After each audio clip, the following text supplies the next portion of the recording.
wag niyo pong samantalahin. Wag niyo pagsamantalahan po itong krisis na ito na kagustuhan ng ating mga kababayan na makauwi sa kanilang mga probinsya, wag niyo pong pagsamantalahan.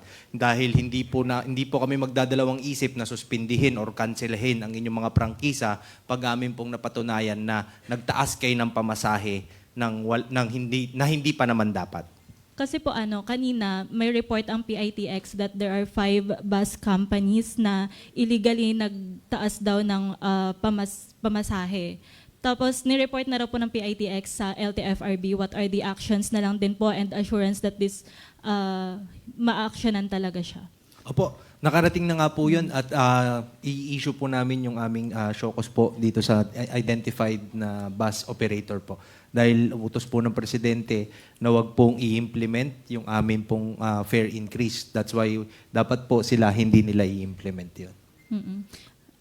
When po ma-i-issue yung show cause orders? Within the day po. Within the day. Within the day.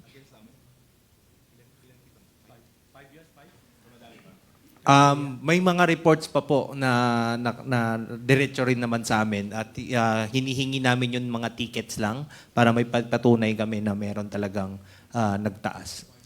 Pero sir, yung reported po sa inyo, 8 bus companies going to, yung route po is Bicol as Opo. per the... Yes. And then, meron pa po bang ibang reports aside po dun sa ni-report ng PITX? Meron din pong dumidiretso sa amin pong mga sites kung saan pwede mag-report ang ating mga pasahero. Kaya paalalahanan ko lang po yung ating pong mga bus operators, lalo na po ngayong Semana Santa. Huwag niyo pong samantalahin, huwag niyo pagsamantalahan po itong krisis na ito na kagustuhan ng ating mga kababayan na makauwi sa kanilang mga probinsya, huwag niyo pong pagsamantalahan. Dahil hindi po kami magdadalawang isip na suspindihin or kanselahin ang inyong mga prangkisa pag amin pong napatunayan na nagtaas kayo ng pamasahe hindi pa naman dapat. Thank you, sir.